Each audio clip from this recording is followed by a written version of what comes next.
தூத்துக்குடி மாவட்டம் உடன்குடியில் நிறுவப்பட்டுள்ள அனல் மின் நிலையத்தில் மின் உற்பத்தியை முதலமைச்சர் ஸ்டாலின் காணொலி காட்சி வாயிலாக தொடங்கி வைத்தார்.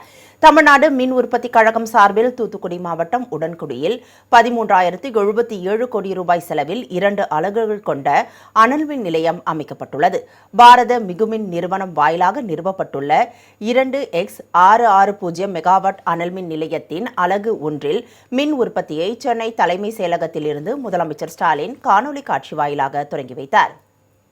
தமிழ்நாட்டில் அனல் மின் நிலையங்கள், எரிவாயு மின் நிலையங்கள் மற்றும் காற்றாலை, சூரிய ஒளி போன்ற மரபுசாரா எரிசக்தி மூலங்களின் மூலம் மின் உற்பத்தி தொடர்ந்து அதிகரிக்கப்பட்டுள்ளது. இதன் விளைவாக தமிழ்நாடு மின் உற்பத்தி மற்றும் புதுமையான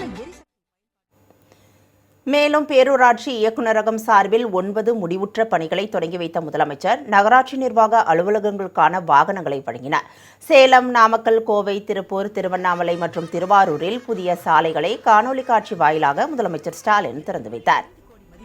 புதிய பள்ளி கட்டிடம், நகராட்சி நிர்வாக இயக்குநரகம் சார்பில் புதிய வணிக வளாகங்கள், பேருந்து நிலையங்கள், முதல்வர் படைப்பகங்கள், குடிநீர் திட்ட பணிகள் உள்ளிட்ட ரூபாய் 177.17 கோடி மதிப்பிலான 35 முடிவுற்ற திட்ட பணிகள், பேரூராட்சிகளின் இயக்குநரகம் சார்பில் பேரூராட்சிகளின் குடிநீர் திட்ட பணிகள், பேருந்து நிலையங்கள் உள்ளிட்ட